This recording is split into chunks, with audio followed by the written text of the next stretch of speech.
When we're doing the 100 questions we started last week, the 100 questions that you could be asked if you were taking the U.S. citizenship test. Mhm. And Ruby just showed those flashcards from when she was studying. It's 100 questions, and they've been unchanged for a while, I think. It's 100 questions, and if you were to go to take your citizenship test, you are asked up to 10, and you have to get 6 right. Yes. Mhm. Okay. Um, I think if you got the first 6 right, I think they stop. So you only have to get 6 Yeah. right. And there's Mhm. a pool of 100 questions that they might ask you, Yeah. um, which makes studying for the test real easy. Ruby, you had the flashcards, and you don't Yeah. have to explain much. You don't have to, Everybody want to see it again, yeah. right here. And it's just like what we have, right? Just a simple question, and you flip it Mhm. over, and there's the answer on the back. Uh-huh. Um, Yes. so they don't ask you a whole lot of like follow-up questions or explain that. It's like you kind of just have to say the answer, and then you're done. Yeah. Um, but of course, we as good social studies students, we want to know a little bit more. So Yeah. we'll just go through this and we'll discuss things as we go. Yeah. And The um, thing is, the cost is too expensive, you know. mhm. $850 that time I was studying. I don't know now. Maybe more, I don't know. Yeah, I don't know. Maybe Yeah, it you can costs. Google. Maybe you can look quick how much now, you know. Let's Google it, see if we can Yeah, look. that time it Uh, was 850. But if you fail and then you have to pay more money and then you have to take another test, and more money. Oh my God, too much. um, well, let's go to the main source here. Yeah, it costs a good chunk of money. Yeah. Um, Mm-hmm.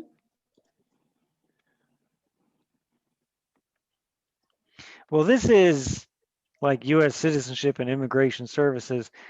Uh, I don't see any quick answer here, Oh, okay. but I saw another thing on the Google search now. Of course, Okay. can't say for sure, but citizenspath.com Mhm. says $725. Oh, now it's Now, going down. Okay. well, I mean, maybe this is from 2020. Okay. Oh, okay. 2020. Okay. Fuck! What the? Yeah. So, so what we'll pick up where we were. So let me go to question Okay. 34. Did we talk about this last time? So we're talking. It's in sections, in groups of questions, right? Mm-hmm. And this section is about citizenship or the government, right? The government and how the government works and stuff. So Yeah. whose job is it to veto or can veto bills? The The president. president. Yeah. President. The Mm-hmm. president can veto a bill, right? Mm-hmm. Because it's that system of checks and balances we've talked about.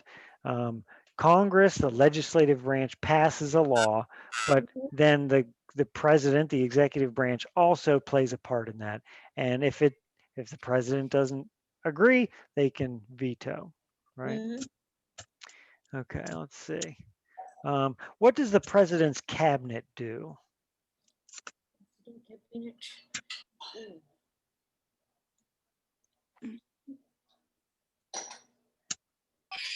We've touched on this before. What is the Yeah. president's cabinet?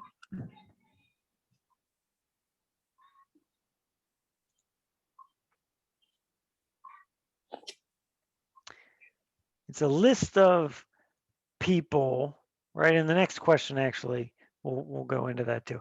The the oh, it's reading it to me. The, Advisors. yeah, the president's cabinet advises the president. Okay, so let's look. What are two cabinet level positions? And that's this list of all the secretaries of it's all the executive branch organizations, right? The Department of Agriculture, Department of Commerce, Department of Defense, Department of Education. The top person in charge of those very large organizations in the executive branch is called the Secretary of whatever, Secretary of Labor, Secretary of State, Mhm. Secretary of Transportation. Okay, some of those is pretty obvious what the person does. Secretary of Transportation is in charge of, everything from planes and trains and cars and highways and um, okay, so those people when they get together, and there's more than just this. I think there's like 30 people that are considered in the president's cabinet. It's been growing very large over the years. This list of people. It's just his closest or his or her closest advisors, right? Mhm. Who are in charge of all these other executive branch things. Right. And sometimes they have a cabinet meeting with all of them, but probably most likely the president doesn't meet with Mhm. 20 or 30 people all the time. It just has smaller meetings, whatever the topic is. Okay. If the question is, what are two cabinet level positions? The easy one is the vice president is also on Yeah. the president's Mhm. cabinet, the attorney general, and then the secretary of Mhm. all those different things. Right. Okay. Okay. What does the judicial branch do? The judicial branch. Generally With the speaking, court, they make laws, don't they? well, they don't make laws. If the Um, legislative branch, Congress makes laws. oh yeah, Con.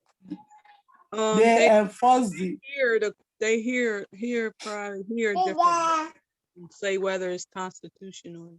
Yeah, okay, yeah. They say if a law is constitutional, they review the laws, they explain the laws, resolve disputes, which is, that is what courts do, and decide if a law goes against the Constitution, decide if a law is constitutional, right?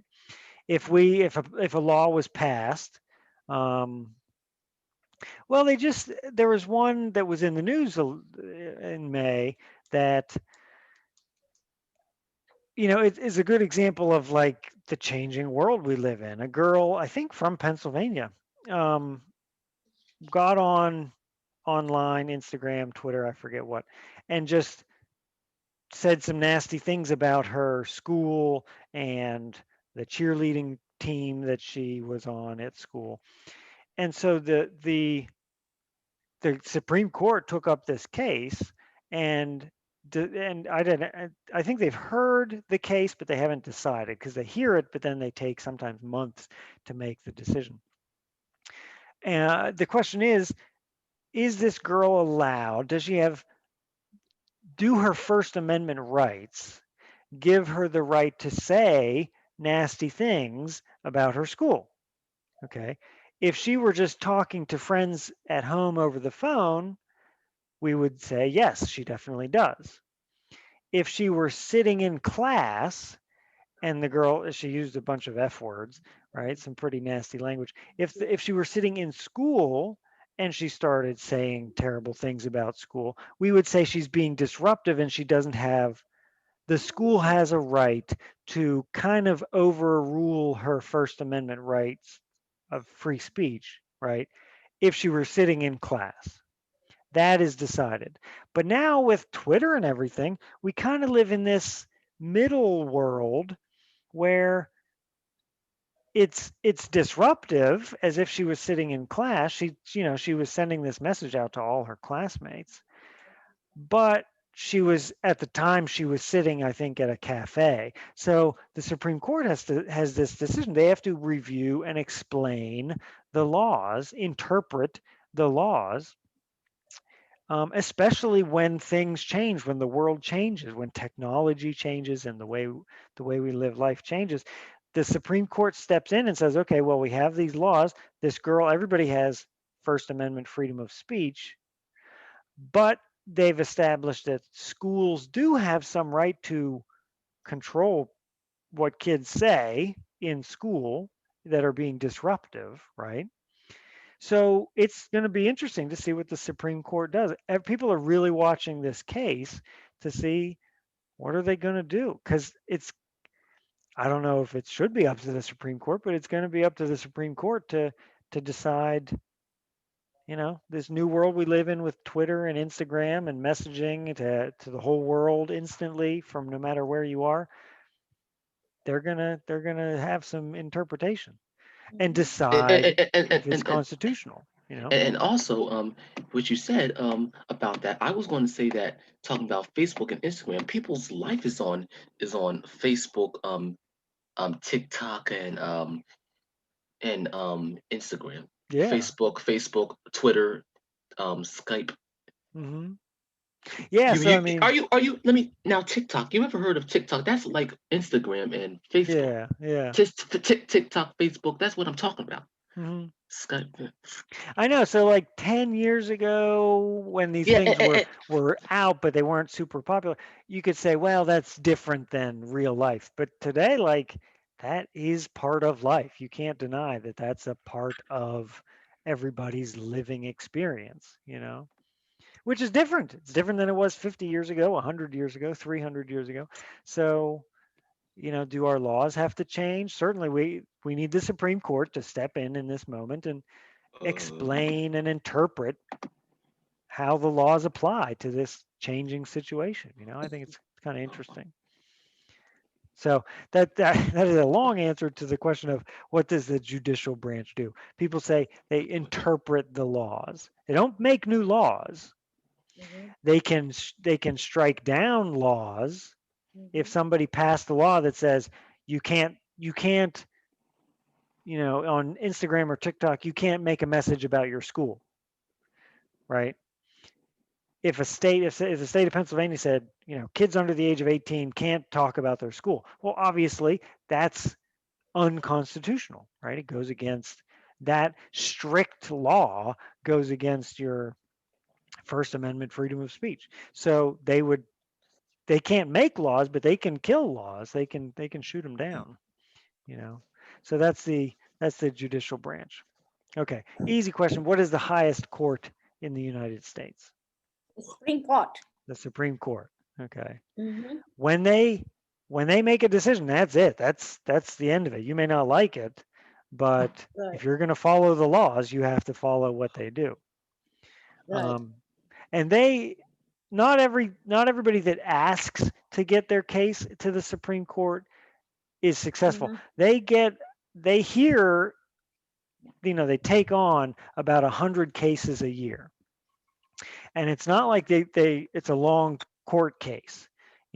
If you were arrested for something and you go to court, it could last a few days, it could last a few weeks. In front of the Supreme Court, basically every case has one day, and it's just a couple of hours because everything's happened. All the evidence is out, right? By the time something gets to the Supreme Court, it's already been through the court system. They know all the facts.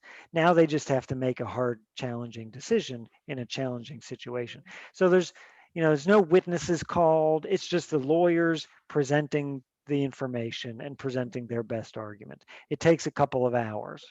They tend to do it like boom, boom, boom, boom, boom for a couple of weeks, and they hear like Mhm. 30 cases in a row. Then they retreat back into that Supreme Court building in Washington, Mhm. D.C., and they just work, work, work, thinking about, talking about, making the decisions about those hard cases. Then they kind of just put them out. They publish the results basically, um, all at once. So they do it in chunks. They only hear about 100 cases a year. They only take about 10% of the cases that are requested of them. Um, and so they want to do the big important cases like this one we talked about with the high school girl. Um, if they had said, no, we're not interested, we're not going to talk about that, then whatever the lower court had decided, that would be the final decision. If the Supreme Court says, no, we're not interested, we're not going to talk about that, then it just goes back to the lowest, to the next court below them that has already made a decision, you know. Okay. So the Supreme Court's interesting. Sometimes it's more interesting, some years it does more important, changing, big life changing things than other years. Okay. Anybody know how many justices are on the Supreme Court? It's 9. 9. There's 9. Why would it be 9 and not 8 or 10?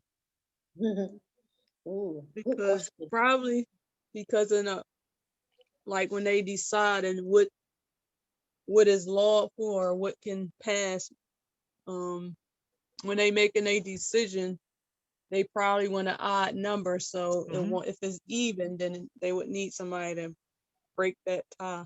Yeah, exactly. They vote. Basically, they hear the cases, they talk about it, and some of them, you know, they have very very good working relationships. They all talk, but then each individual justice makes his or her own decision, and it's basically they just vote, and whichever side, you know, wins has 5 or more votes is the winning decision. So then that winning the majority writes an opinion, writes, and sometimes very long, you know, big long essays about why they decided what they did. Okay, what is the legal reasoning that behind what they decided? And also the minority, the losing side, even though it doesn't matter because they're not gonna win the argument. They've already lost the argument. But just for history, just for the future, normally the minority also writes an account of why they thought what they thought. Um, and so they take turns writing those majority opinions and minority opinions. So there's 9. The that number has changed. Um, I think that when they first started, there was 5, like 200 years ago, and then they said, well, let's have some more. So it's been 9 for most of American history, but that number has changed. It's been almost, I think it's been up to 12, and then they thought, well, that's too many people. So it's kind of the president sort of has made that decision over the time. But So okay, so there's 9 Supreme Court justices. Who is the Chief Justice of the United States right now? John Robert. John Robert. Yeah, John Roberts. Let's say, Mhm. let's look this up. Supreme, oh, I misspelled it. Supreme, misspelled it again. Okay, our current, let's go to supremecourt.gov. Let's current members. Now this changes when somebody dies, right? Or they can sometimes choose to retire when they're old. Current members: Chief Justice John Roberts. He was nominated by President George W. Bush, I believe. Um, and then we have Clarence Thomas, Stephen Breyer, Samuel Alito, Sonia Sotomayor, Elena Kagan, and then the 3 that I guess this is in order of seniority. And then the 3 that President Trump nominated and passed were Neil Gorsuch, Brett Kavanaugh, and Amy Coney Barrett. Okay. And then this is, I guess this is past people. I don't know. They're not on there anymore. So, oh, maybe they're still here because they're still alive. Why would that be? Oh, yeah, they're retired, but they're still living. Okay, that's interesting. These 3 people are still. So these are 3 living former Supreme Court justices. That's interesting. Okay, so there's 9, and John G. Roberts Jr. is the Chief Justice. Okay, let's keep going. Okay. Under our Constitution, some powers belong to the federal government. What is one power of the federal government? The federal government, meaning the national government, Washington, D.C. What are some things that our federal government is given? Think it declare to the war. Yeah, it's up to Congress to declare war, To print money. to print money. Okay, that's in the Constitution. And you got to think, okay, well, we take that for granted today. Obviously, the country, the government is going to print the money. You can't have businesses printing their own No. money. But you think, okay, when they wrote the Constitution, that must have been important at that time. That was a job that they gave specifically in the Constitution. They wrote it in. It is the job of the government to print money. Okay, to declare war, print money. To create And army. to make an army, right? And of course, we've expanded that into other branches of the Right. military: Army, Navy, Marines, right? Yes. And then I believe it's the executive branch that Traders. that makes treaties, right? Uh, Agreements with other countries. Mhm. And I think that's a checks and balances thing because the president makes treaties and then Congress has to approve the treaties. So that's, the hand holding, working together there. So those are things that the federal government does. All right, under the Constitution, some powers belong to the states. What happens what are the powers given to the states? Education. Education. Yeah. Okay, that's a state thing. Now, there are some federal laws about education, but largely education happens at the state level. And the Protection law. police. Okay, protection, Protection police. police and fire departments. There's no national police, right? The Army, some people think, oh, the Army's like the police. The Army specifically is not allowed to do policing work. The military is not allowed to do policing in the United States, Mhm. right? So that's at the state and, of course, local level. Fire departments also, state driver's license, and Mhm.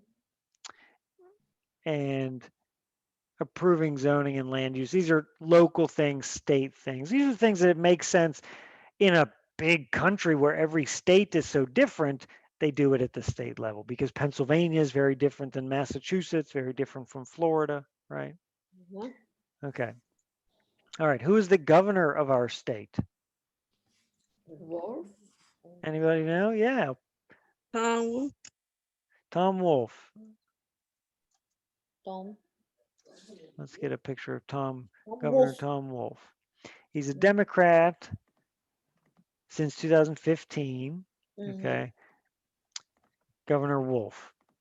Um, Now, it's interesting that he's a Democrat because Pennsylvania is largely Republican. Doesn't mean everybody's Republican, but a little bit of the majority of Pennsylvania is Republican. So it's interesting that we've, on the state level, elected a Democrat. Um, so yeah, Governor Wolf, which we've all heard of a decent amount in the last year because it was the governor's office and him personally, really, who were making a lot of the state decisions about COVID things. That was something that happened at the state level. So, if you didn't know Governor Wolf a year ago, you may know him now because we've heard so much in the news about him. Okay. What is the capital of Pennsylvania? Now I gotta go to. is it in Harrisburg? Yeah, Harrisburg. The Pennsylvania state capital is Harrisburg. Okay. Okay. What are the two political parties? The two major political parties. There are other parties, but what are the two main political parties? The Senate? Republican and Democrats. Well, Yeah, Yes. Republicans and Democrats. The two political parties. And that's been those two. It hasn't always been those two, but it's been those two as the main groups you can join since about the Civil War. So 170 years. Okay. Before that, it was others. They come and go. 100 years from now, it may not be the Democrats and Republicans. Things change. That's not in the Constitution. Those two parties. It's just a political party is just a group of people who share the same political views. And if you choose to belong to a political party, then you pick whichever one you mostly agree with. And if you don't, you can register to vote. You can register as an independent, and more people these days are registering as an independent. It just means you're not putting your name on either political party. So yeah, that is the Democrats and Republicans. Okay. Mhm. What is the political party of the president, President Biden, right now? Democratic. Perfect. He's a Democrat. Mhm, Okay. Democrat. Mhm. Okay. What is the name of the Speaker of the House? Nancy Pelosi. Nancy Pelosi. Nancy Pelosi is the Speaker of the House. Okay, that's an old one. That's wrong. Let's look her up real fast. Maybe you've seen. We're trying to freeze again here. Nancy Pelosi, you've probably seen. Oh, I misspelled her name. Probably seen her face on the news. She's a Democrat. Okay. And the Speaker of the House is elected by the House members who are in the majority. Right now, in the House of Representatives, 435 seats, the majority of them are Democrats. So they get together and elect the Speaker of the House, kind of the leader who makes a lot of decisions about what the House of Representatives is or is not going to discuss, the laws that they will or will not take up to discuss. She has a lot of control, but she is elected by the majority of the House, whichever party is in the majority in the House of Representatives. She's from California. She is a representative from California. Mhm. Okay. Okay. Turning to rights and responsibilities.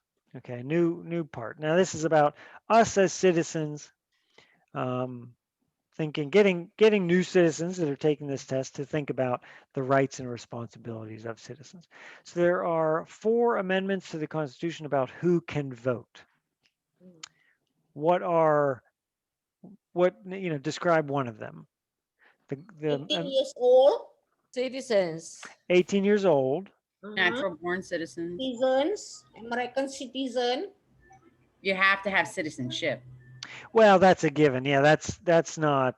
We're talking. That's in the Constitution. Yes, but we're talking the amendments. They've added to the amendments. My They've apologies. changed. Yeah. Women can vote. 18. What's that? Men and women. Yeah, men and women. Mhm. Okay. 18 citizens 18 and older can vote. It had been different state to state, and then at some point they said, "Hey, let's make this nationwide." 18. You don't have to pay anything to vote because after the Civil War, remember a while ago, a month or two ago, we talked about the Civil War and then the Reconstruction period, right? And the Reconstruction had the African Americans who had just been freed from slavery get a lot of power really quickly, right? The 3 constitutional amendments after the Civil War was they freed the slaves, they made African Americans citizens, anybody, regardless of race, citizens, and then African American, regardless of race, men, not women, could vote, right? Those are 3 big, really fast changes. In response to that really rapid change, some people in society don't love change, right? Especially think back historically, those white slave owning people in the South, or maybe not even slave owners, but white people in the South who saw that change really fast. They lost their slaves and they were upset by that, right? So in response to that, in that Reconstruction period and after, they made it harder to vote. They said, okay, African American men, sure, yes, you can vote, but it's going to cost you $10 to vote. You have to pay, right? Or we've talked in the past, like the goofy tests that they would make you do. Count the number of peanuts in a jar or something, or guess the number of peanuts in a jar. Read this Latin Bible verse or something, right? So they passed an amendment. I forget when, but they passed an amendment that says specifically the poll tax, that the fee that you had to pay to go vote, right? State and local laws addressed the the goofy tests that you had to pass to vote. But there was a constitutional amendment that says you can't make somebody pay to vote. You have a right to vote. You don't have to pay for it. And of course, any citizen can vote, men and women. And uh, this is. Do you guys hear that when I accidentally click on it? All right, we're gonna shut that up. Okay, and then a male citizen of any race. That's after. Those are the three Reconstruction amendments. Those are the big ones.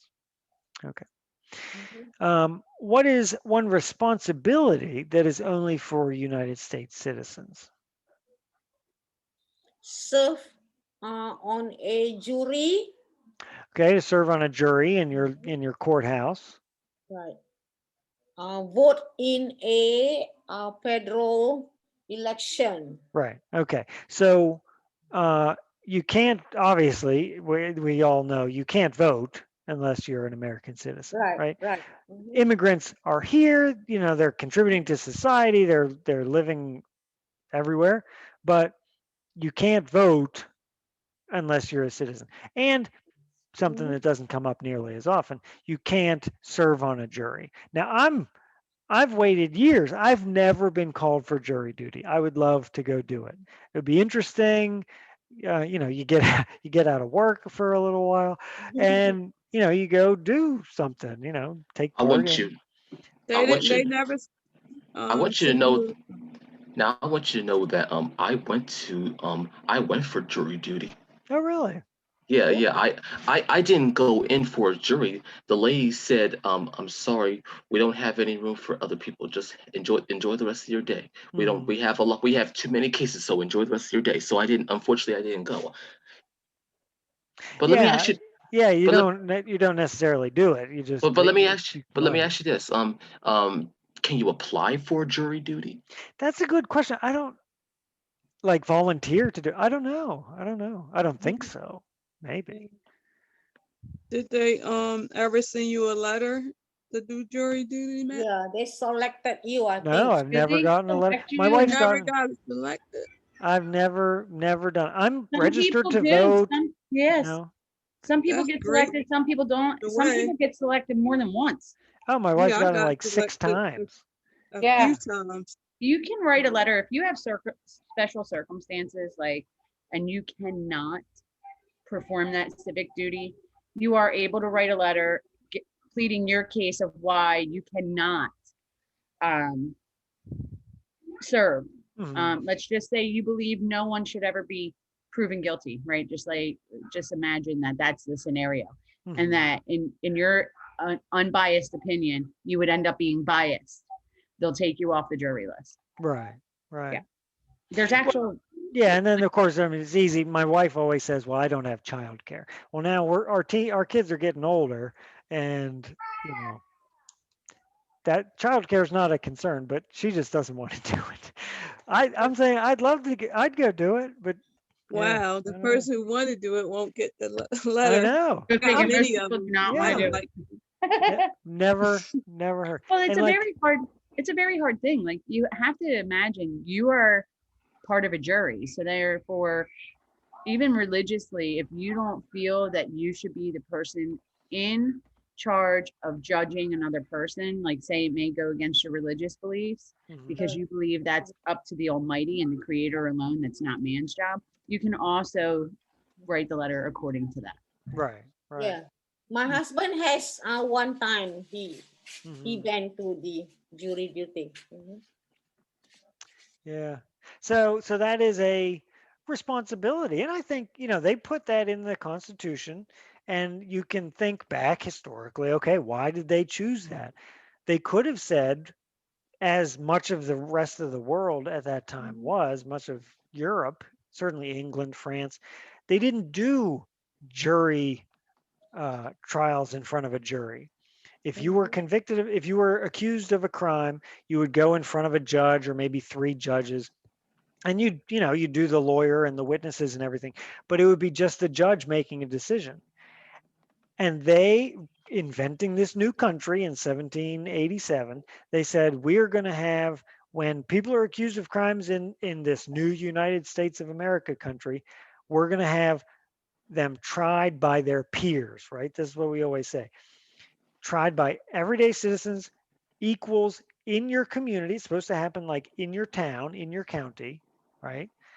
Who know the values of your area, maybe even know you and the situation, but well, generally those people won't be chosen for jury duty because they're too close, you know, they may be biased, but a jury of your peers making the decision. And I think that's an interesting way to do it. I know some, you know, a lot of very smart people say that's not the right way to do it, but I think it's interesting. And looking back historically, that's the decision they decided to do. They were designing a country and they said, that's what we're going to do with criminal cases. You're going to present your evidence with lawyers and everything. And then the people who are making the decision are everyday people, or at least people who couldn't get who couldn't come up with a reason to get out of it, like my wife. I don't know. So I think that's interesting. Okay. Name one right only for U.S. citizens. Okay. Well, the last question was name a responsibility. Now, what is one right? This is kind of a different. Right to vote. Well, Maybe the the right to right vote. Yeah. of See. freedom of speech, maybe. Vote in. Well, no. Okay. Good thinking. But freedom of speech, all those things apply to anyone in the United States, not just citizens, right? Freedom of speech applies because we believe it applies to all human beings, right? Everybody should have a freedom of speech, not just American citizens. So that's a good thought, Rana. But no, that applies to everybody, not just citizens. Well, This is kind of a weird it question. I don't can't know. be weapon because everybody. Right. That I would be mean, a constitutional right as well. To vote in a federal election, that's a right. I guess that they list that as a right and responsibility, and to run for federal office. If you're an immigrant, even somebody who's been here for 20 years, but you're not a citizen, you can't run for federal office. You can't run for the House of Representatives, Senate, President. Okay. So yeah, those are two rights of U.S. citizens. Kind of a tricky question. Okay, what are two rights of everyone living in the United States? Rana, you just said a couple of them. Freedom of speech. Freedom of speech. Right to right to justice. bear arms, right? Yeah, all those things that we had said. Freedom of all those First Amendment and every constitutional right. Freedom of expression, freedom of speech, freedom of assembly, freedom to petition the government, freedom of worship, right? Religious freedom, the right to bear arms. The Constitution talks about we hold these truths to be self-evident that all men and women are created equal, not just citizens, but all men, and they have these rights, all men and women, because we think that all human beings have those rights, not just rights, not just American citizens. Okay. So yeah, those are rights of all people living in the United States, and we would say elsewhere. Somebody living in North Korea may not have very much freedom of speech, but we would say that they should, right? As human beings, they should, whether or not their country gives it to them, right? Okay, what do we show loyalty to when we say the Pledge of Allegiance? The United States flag. Yes. Okay, the Pledge of Allegiance. We pledge allegiance to the flag of the United States of America and to the republic for which it stands. So we're pledging allegiance to the flag and the country that it represents, right? The United States and the flag. Okay. All right. What is one promise you make when you become a U.S. citizen? Now this, I mean, you definitely know this if you were preparing to take the test. Anybody know? Give up your royalty. Yeah, loyalty to other countries. Oops, let me get to the answers there. Okay, you say that you will no longer be loyal to other countries, You Right. will defend the Constitution and the laws of the United States. You will Right. obey the laws of the United States. Serve in the U.S. military if needed. Um, serve the nation if needed, and be loyal to the United States. All of those are very vague. I mean, military service is pretty understandable. That's pretty straightforward. Obeying the laws is pretty straightforward. Yeah. But loyalty to other countries, loyalty to the United States, what does that mean? It's kind of different for everybody. It's kind of very a bit of an odd thing to say. But if you I consider think the like during extreme, the war, you want to take side with the United States. right? You Yeah, and want to take side with the United States. You don't want to do anything against the United States. So yeah, and like the extreme example, like right, you're not going to be a spy for another country. You're not going to spy against the United States and then give that information to other countries in order to harm America. That's not something most of us are considering, but that's one thing. Okay, but yeah, it's just they're asking you questions and you give the answer. You will defend the Constitution. You will obey the laws. You will serve in the military if needed, but that's the same as any U.S. citizen would. Mm, Okay. How old do citizens have to be to vote for president? That's an easy one. 18 years old. 18 years old. Okay, we know that one. What are two ways that Americans can participate in their democracy? Right? If nobody participated in democracy, then we wouldn't really have our nation would kind of come to a grinding halt, right? So what does it mean to participate in democracy? What's the main way? Vote. Voting, right? If nobody, if they hold an election in November and not one person in Pennsylvania or not one person in the United States goes to vote, America basically is over at that point, right? Right. So it relies on citizens going to do it, right? Right. Vote, join a Vote. political party, help with a campaign. This is, if you're really passionate about it, join a civic group in town, join a community group, give an elected official your opinion on an issue. We've talked about that. You can always send an email, write a letter, give a phone call, and say, hey, I don't like what you just voted on. You should have done this. This is my opinion. They need to hear those things. Call your senators and representatives, publicly support or oppose an issue or policy. Run for office. Also, if no one chose to run for, let's say an extreme example. Let's say 2024 comes around and not one person in the United States wants to be president, which is kind of hard to think. But again, America would basically be over, right? What would we possibly do? Write to a newspaper. Anytime you're participating in your community, you are, what was the question? You are participating in democracy, right? Get out there, share opinions, agree, disagree, Okay.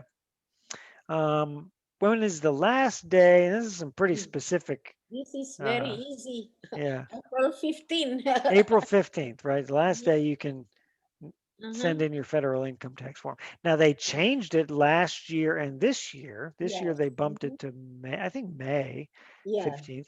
Last year was like bumped to June or July Right, because of because the of craziness. pandemic. But yeah, April 15th is the normal day. Okay, when must all men register for selective service? To be possibly, if there was a big emergency and war, to be drafted into the military. At what age? 18. Age 18. And between the ages of 18 and 26. Okay. Yeah, age 18. Okay, so let's look. Actually, we can stop there for today, but I'm going to send this out. I would encourage you to look this over. I'll send the link to the flashcards and I'll send this link to the whole list.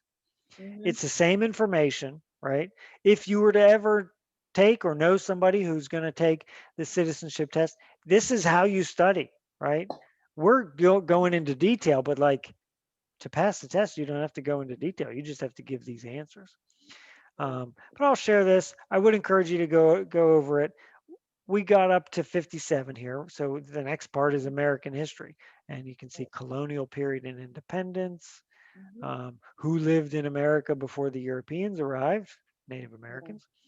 What group of people was taken to America and sold as slaves, Africans.